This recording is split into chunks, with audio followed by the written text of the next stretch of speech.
जादुई दो सोने और चांदी के लहंगे। बहुत समय पहले की बात है। चंपापुर गांव में खुशहाल परिवार रहता था।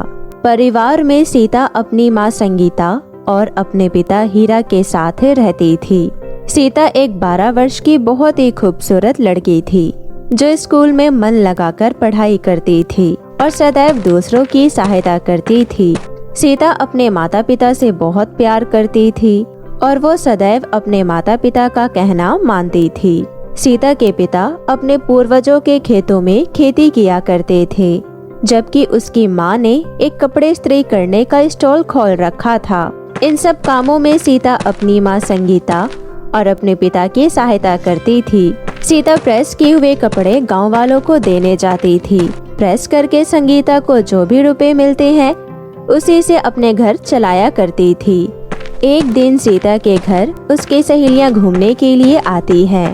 क्योंकि सीता एक बहुत गरीब लड़की थी, इसलिए सीता का घर एक टूटा फूटा सा छोटा सा घर था। सीता, हम तेरे यहाँ इतने प्यार से घूमने आए हैं, क्या तू हमें अपने घर के अंदर नहीं बुलाएगी? सीता को अपनी सहेलियों को अपने घर बुलाने में थोड़ी सी हिचकिचाहट महसूस होती है, परंतु फिर भी वो अपनी सहेलियों को अपने घर के अंदर ले आती है। सीता, यार तेरा घर तो कितना छोटा है। मुझे तो लगा कि तू बहुत ही ठाठ से रहती होगी, इतनी हवा हवाई में जो रहती है तू। ऐसा कुछ नहीं है अंजलि, मैंने तो कभी कोई हवा हवाई नहीं की। ये मेरा छोटा सा घर ही मेरे लिए मेरा महल है। अगर तुम्हें अच्छा नहीं लग रहा है तो तुम यहाँ से जा सकती हो, परंतु मेरे सामने मेरे घर की बुराई करने की कोई जरूरत नहीं है। अरे यार, मैं तो मजाक कर रही थी, तू तो मेरी बात को सीरियसली ले गई। खैर, मैं तुझे ये बताने आई थी कि हमारे स्कूल में एक पार्टी ऑर्गेनाइज की जा रही है और उस पार्टी में हम सभी बच्चों को सुंदर सुंदर कपड़े पहनकर जाना है।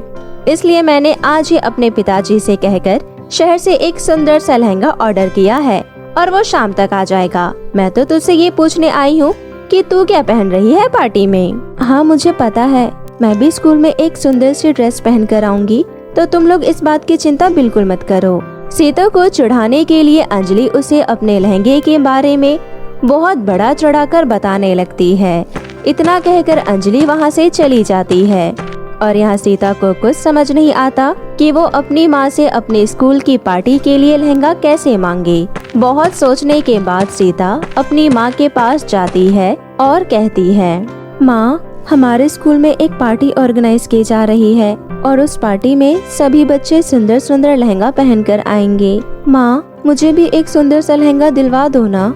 सीता, बेटा, तुझे तो पता ही है कि किस तरह तेरे पिताजी पूरा दिन कड़ी धूप में खेती करके 2 पैसे कमा पाते हैं और मैं जो पूरा दिन गांव वालों के कपड़े धोकर और उन्हें प्रेस करके जो कुछ कमाती हूँ वो तेरे स्कूल की फीस और किताबों के खर्चे में निकल जाते हैं और कुछ रुपए घर के खर्चों में काम आ जाते हैं और हम कुछ भी जोड़ नहीं पाते। इस साल तू अपनी पुरानी फ्रॉक पहन ले, मैं अगले साल तुझे एक बहुत ही सुंदर लहंगा दिलवा दूंगी। इतना कहकर संगीता वहाँ से चली जाती है और अपने कामों में लग जाती है। यहाँ सीता अपनी माँ की बातों को सुनकर बहुत उदास हो जाती है। वो सोचती है कि स्कूल में सभी बच्चे सुंदर सुंदर कपड़े पहनकर आएंगे और माँ मुझसे ये पुरानी फ्रॉक पहनकर जाने को कह रही है। आखिर माँ को कौन समझाए? अगर मैं ये फ्रॉक पहनकर स्कूल गई तो सभी बच्चे मेरा बहुत मजाक उड़ाएंगे। एक काम करती हूँ, मैं कल स्कूल ही नहीं जाऊंगी। स्कूल में पार्टी का दिन नजदीक आ रहा था। सभी बच्चे आपस में बातें कर रहे होते हैं कि तभी सीता के पास अंजलि आती है और कहती है, सीता, तुम देखना, कल इस पार्टी में सबसे सुंदर मैं ही दिखने वाली हूँ। भला इस स्कूल में ऐसा कौन है जो मेरा मुकाबला कर सके? अंजलि, अपनी खूबसूरती पर इतना भी घमंड मत करो। तुम्हारा मुकाबला करने के लिए इस क्लास में और भी कई सारे बच्चे हैं, परंतु तुम्हारी तरह उनके पिता इतने अमीर नहीं हैं जो उन्हें शहर से लहंगा दिलवा सके और वो तुम्हारी बराबरी कर सके। इसलिए तुम अपना मुंह बंद ही रखो तो ज्यादा अच्छा होगा। इतना कहकर सीता वहाँ से चली जाती है।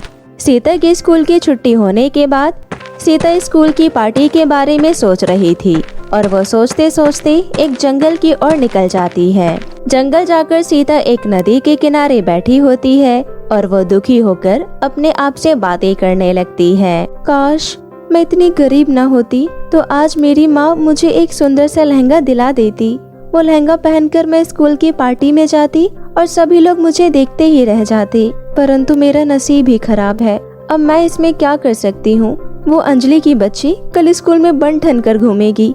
अगर मैं ऐसी ही गई तो वो मुझे बहुत छेड़ेगी और बहुत मजाक भी उड़ाएगी। इसलिए मैं कल स्कूल ही नहीं जाऊंगी। तभी पास वाली जादुई नदी से एक आवाज आती है, मैं एक जादुई नदी हूँ और मैंने तुम्हारी सभी बातें सुन ली है। मैं जानती हूँ कि तुम बहुत ही ईमानदार और नेक दिल लड़की हो। तुमने कभी भी किसी का बुरा नहीं किया। मैं यहाँ पर तुम्हारी सहायता करने आई हूँ क्योंकि तुमने हमेशा दूसरों की मुसीबतों में उनका साथ दिया है और आज मैं यहाँ पर तुम्हारा साथ देने आई हूँ। मैं तुम्हें ये जादुई सोने और चांदी के 2 लहंगे देना चाहती हूँ। ये कोई मामूली लहंगा नहीं है। ये सोने का लहंगा पहनते ही तुम बहुत ही खूबसूरत लगने लगोगी और ये चांदी का लहंगा तुम्हारे जीवन में तुम्हारी हर प्रकार से सहायता करेगी और तुम इस चांदी की सैंडल से कुछ भी मांग सकती हो।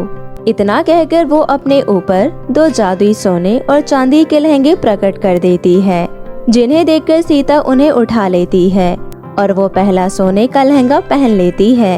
लहंगे को पहनकर सीता नदी में अपने आप को देखने लगती है और वो देखती है कि वो तो बहुत ही गोरी हो गई है और बहुत ही ज्यादा सुंदर लग रही है। ये देखकर उसे अपनी खूबसूरती पर विश्वास नहीं होता और वो खुशी खुशी अपने घर चली जाती है। घर जाकर सीता अपनी माँ को सारी बातें बताती है। ये सब सुनकर सीता की माँ को विश्वास नहीं होता और वो सीता की बातों को मजाक में ले जाती है। सीता अपनी माँ के सामने उस लहंगे से बोलकर खाने का बहुत सारा अच्छा सामान मांगती है। थोड़ी ही देर में उस लहंगे और सैंडल से एक चमकदार रोशनी निकलती है और वहाँ पर बहुत ही अच्छा खाना आ जाता है।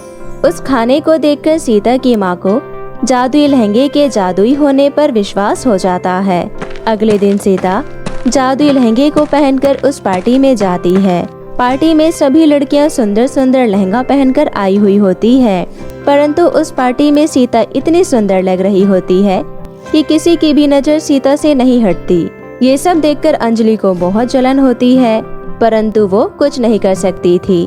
तभी सीता खुश होकर बोलती है, देखा अंजलि, मैंने कहा था ना, हमें कभी भी अपने पैसों पर घमंड नहीं करना चाहिए।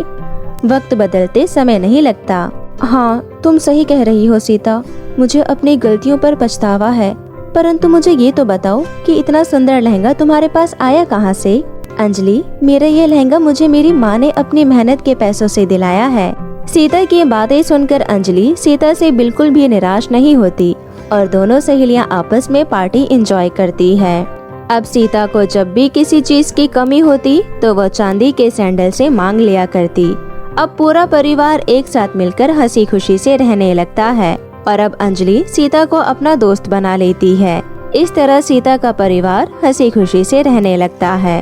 तो मेरे प्यारे दोस्तों, कैसी लगी आपको मेरी ये कहानी? मुझे कमेंट करके जरूर बताएं और इसे अपने दोस्तों के साथ भी शेयर करें। और हाँ दोस्तों, अगर आपने अब तक मेरे चैनल को सब्सक्राइब नहीं किया है तो प्लीज जल्दी से नीचे लाल बटन दबाकर अभी कर ले। तो मिलती हूँ आपसे फिर किसी नई कहानी के साथ। तब तक के लिए आप अपना ध्यान रखें। बाय बाय दोस्तों।